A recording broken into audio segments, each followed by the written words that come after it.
الله الرحمن الرحيم سبحانك لا علم لنا إلا ما علمتنا إنك أنت العليم الحكيم وإلهكم إله واحد لا إله إلا هو الرحمن لا إله إلا هو الرحمن الرحيم إن في خلق السماوات والأرض واختلاف الليل والنهار والفلك التي تجري في البحر سورة بقرہ شروع مخکې آیتونو کې الله رب العزت د کتمان ذکر وکړ. کتمان مطلب لکه د الله تعالی کوم حایلي احکامات او د پیغمبر طریقې څه دي دغه خلق پټ کړي او سی واضح طور باندې بیان نه کړي. ان الذين يكتمون ما انزلنا من البينات والهدى هغه خلق چې هغه پټوي کوم څه احکامات الله تعالی نازل کړي وي او خلقو نه پټوي او دغه ډیوټي او ذمہ داری د کوم خلقو دي د او خلقو دي چې هغه علما حضرات وي په هغو باندې خبره لازمي دي چې دوی به د الله تعالی خیري احکامات خلقو ته بیانوي او په دې کتمان کې یعنې په دې پټولو مسلې کې یوه مسله نن آیات سره ذکر کېږي چې وإلهکم إله واحد. مخکې خبره ذکر کړه چې یاره د الله تعالی د الوهیت د الله تعالی د وحدانیت کومه مسله دی دا به څوک نه پټوي خصوصا علما حضرات دا به خلکو ته واضح او صفا بیانوي چې یاره د هر څه والا کوونکی مشکل کشا حاجت روا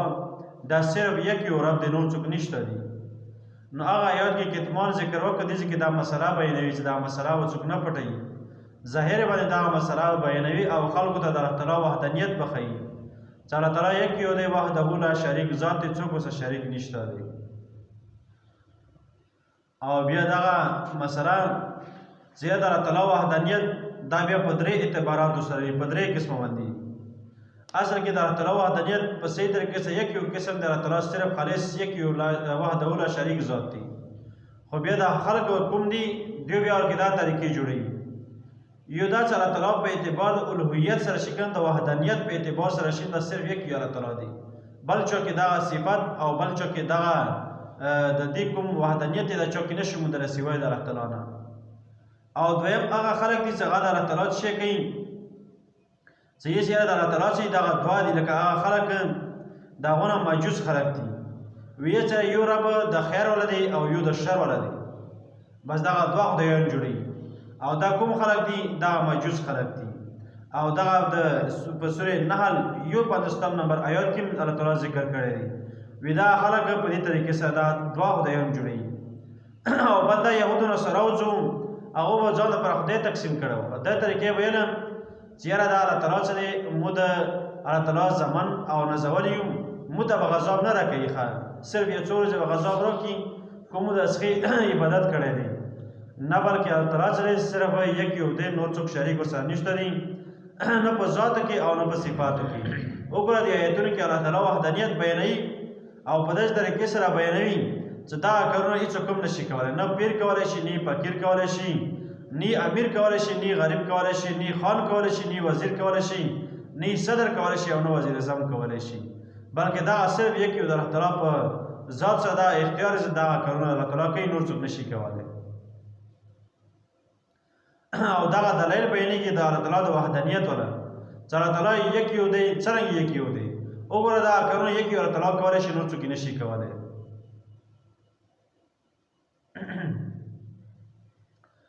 وإلهكم إله واحد د تاسو مددگار څه دی د تاسو مددگار دا یک یو دی لا اله الا هو الرحمن الرحیم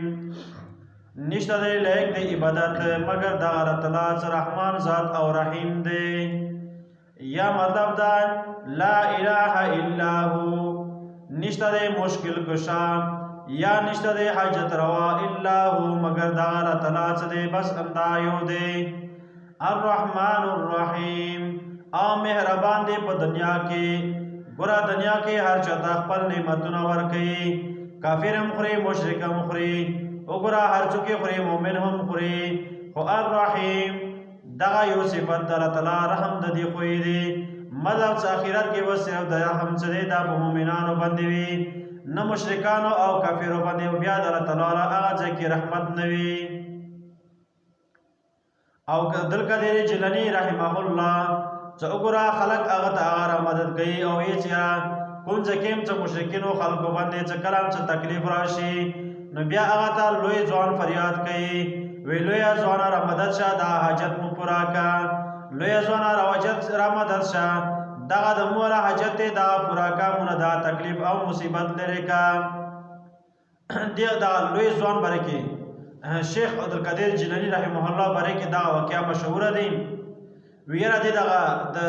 عمرونو غرقه بیړي چې وکړه د سمندر نه کشتي او بیړي د روبستلی و او بیا د پټون سره جوړ کی ویرا دا کوم عام طور په بازارونو وغیرہ کې لګیدلې وي او دسه دا کشتي لاس کې نیولې دي او غاټ پرتونه ته جوړ کړی دي وی دا شیخ عبدالقادر جیلانی رحمه الله دی وی وګوره دا د عمرونو غرقه بیړي و نو د سمندر نه روبستلی دي نه دا نشي کولای